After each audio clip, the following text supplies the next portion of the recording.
పోటీలు విజయవంతం కావాలని చెప్పి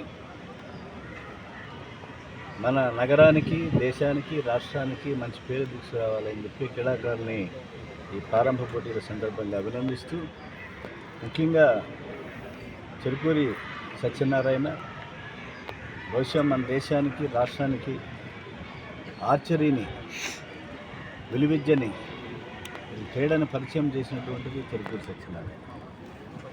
అటువంటి చెరుకూరి సత్యనారాయణ ఇవాళ ప్రభుత్వాలు ఎన్ని మారినా కూడా వాగ్దానాలు చేస్తున్నాయి. మున్సిపల్ కౌన్సిల్లో రిజల్యూషన్ని పాస్ చేశాం.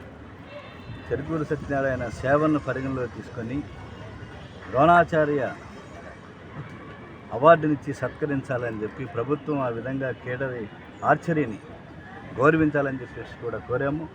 కాబట్టి ప్రభుత్వం ఆ వైపుగా చర్యలు తీసుకోవాలని చెప్పి మంచి నిర్ణయం తీసుకొని విజయవాడ నగరాన్ని గౌరవించాలని చెప్పేసి, తద్వారా క్రీడల్ని గౌరవించాలని చెప్పి కూడా ఈ సందర్భంగా విజ్ఞప్తి చేస్తున్నాం. కాబట్టి క్రీడా రాజకీయాలకు స్వస్తి పలికి క్రీడా స్ఫూర్తిని పెంపొందించేటువంటి క్రీడ విలువిద్య, విజయవాడ నగరం, ఇంద్రకీలాద్రి పర్వతం, అర్జునుడు, గాంధీవం, పాశుపతాస్త్రం ఎంతో చరిత్ర ఉన్నటువంటి నగరంలో ఇవాళ స్టేట్ లెవెల్ కాంపౌండ్ ఆర్చరీ పోటీలు జరగటం అత్యంత ముదావహం. కాబట్టి ఈ పోటీలు విజయవంతం కావాలని చెప్పి పిల్లల మంచి భవిష్యత్తుని, అలాగే విజయవాడ మున్సిపల్ కార్పొరేషన్, కృష్ణా జిల్లా స్పోర్ట్స్ అథారిటీ, ఎన్టీఆర్ జిల్లా స్పోర్ట్స్ అథారిటీ, రాష్ట్ర స్పోర్ట్స్ అథారిటీ వీరందరూ కూడా ఈ క్రీడకి ప్రోత్సాహానికి తగిన నిధులు కేటాయించాలని చెప్పేసి సందర్భంగా